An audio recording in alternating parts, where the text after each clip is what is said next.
በስመ አብን ወልድን መንፈስ ቅዱስን ሓደ አምላኽ አሜን። ፍቁራን አሕዋተይን አሓተይን ሎሚ እውን መቐፀልታ ናይቲ መዓልታዊ ንገብሮ ዘለና ንባብ መዝገበ ሃይማኖት ካብ ቁፅሪ 772 ክሳብ 780 ክነንብብ ኢና። ቤተ ክርስቲያን ምስጢር ሓድነት ሰብን አምላኽን ቁፅሪ 772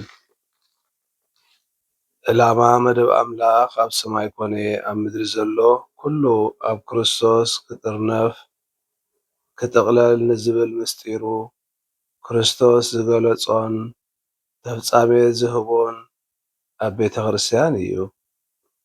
ነቲ ናይ ክርስቶስን ቤተ ክርስቲያንን ከብካባዊ ሓድነት ቅዱስ ጳውሎስ ዓብይ ምስጢር ክብል ይሰምዮ። ቤተ ክርስቲያን ድማ መጠን መርዓቱ ምስ ክርስቶስ ስለ እትወሃድ ንሳ ብግዲኣ ምስጢር ክትከውን ትርከብ። ነዚ ኣብኣ ዘሎ ምስጢር ከስተንትን ከሎ ቅዱስ ጳውሎስ ክርስቶስ እቲ ኣብኣኹም ዘሎ ተስፋ ክብሪ ክብል ይግረም። ቁፅሪ 773 ነቲ ኩሉ ምስዚ ሓላፊ ዓለም ዝተሓዘን ነቲ ኣብኣ ዘሎ ንምምሕዳር ዝሕግዝ ምስጢራዊ መጋበሪታት ነዚ ኩሉ ዝመርሖ ዕላማ እዚ ኣብ ቤተ ክርስቲያን ብመልክዕ ዘይውዳእ ፍቕሪ ዝግለጽ ምስ ኣምላኽ ዝህሉ ሱታፍየ ሰባት እዩ። ናይ ቤተ ክርስቲያን ኣሰራርዓ ብምሉኡ ንቅድስና ኣባላት ክርስቶስ ከም ዝጥዕም ኮይኑ ዝተመደበ እዩ። ቅድስና ዝምዘን ድማ እታ መርዓት ንህያብ መርዓዊ ብናይ ፍቕሪ ህያብ ብእትምልሸሉ ብመሰረቲ ዓብይ ምስጢር እዩ። በቲ ምስጢረ ቤተ ክርስቲያን ዝኾነ መደብ ቅድስና ተሸሊማ ከም መጠን ርስሓት ዕጣርን ዘይብላ መርዓት ኮይና ማርያም ቀቅድሜና ትጓዓዝ። ስለዚ እዩ ከዓ ቤተ ክርስቲያን ካብ ንገጽ ጴጥሮስ ንገጽ ማርያም ቅድምና ክወሃቦ ዝርከብ።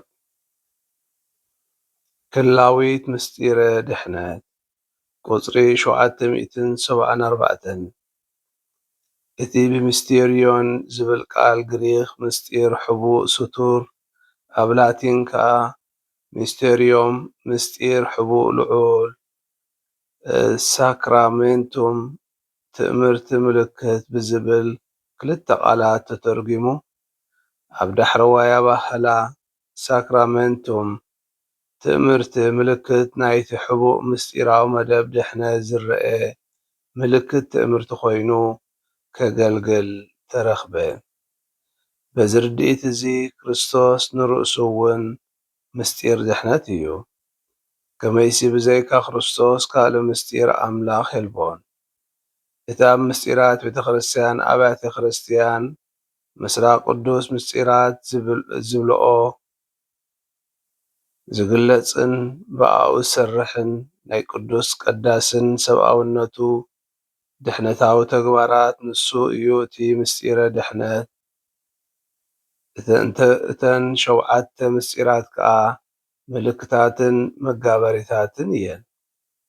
በዚ ገቢሩ ድማ መንፈስ ቅዱስ ናይቲ ርእሲ ዝኾነ ክርስቶስ ጸጋታት ኣካሉ ኣብ ዝኾነ መላእ ቤተ ክርስቲያን ይዝርግሕ። ቤተ ክርስቲያን እምበኣር ነቲ ተመልክቶ ዘይርአ ጸጋ ትሕዞን ንኻልኦት ተሳትፎን በዚ ንጽጽራዊ ምስላዊ ርድኢት እምበኣር ቤተ ክርስቲያን ምስጢር ተባሂላ ትጽዋዕ።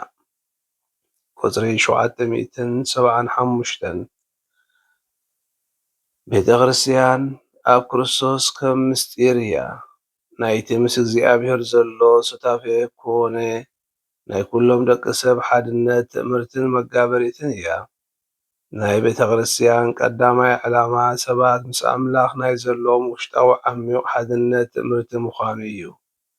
ናይ ሰባት ሓድነታዊ ሱታፌን ሕብረትን መሰረቱ ኣብቲ ምስ ኣምላኽ ዝትከል ሓድነት ስለ ዝኾነ ቤተ ክርስቲያን ናይ ዓለ ሰብ ትእምርቲ ሓድነት እያ። ንሳ ካብ ኩሎም ኣሕዛብን ዓሌታትን ህዝብታትን ካብ ብዘሎ ቋንቋታትን ሰባት ስለ እትርክብ እቲ ሓድነት ድሮ ተጀሚሩ ክበሃል ይከኣል። እዚ ድማ ቤተ ክርስቲያን ናይቲ ጋና ብሕጂ ክመጽእ ዘለዎ ሓድነት ትእምርትን መጋበሪትን ብምዃን እዚ ሓድነት እዚ ንኽብጻሕ እትሕግዝ እያ። ቁጽሪ 776 ቤተ ክርስቲያን እምበኣር ከም ትእምርተ ምስጢር ናይ ክርስቶስ መጋበሪት እያ።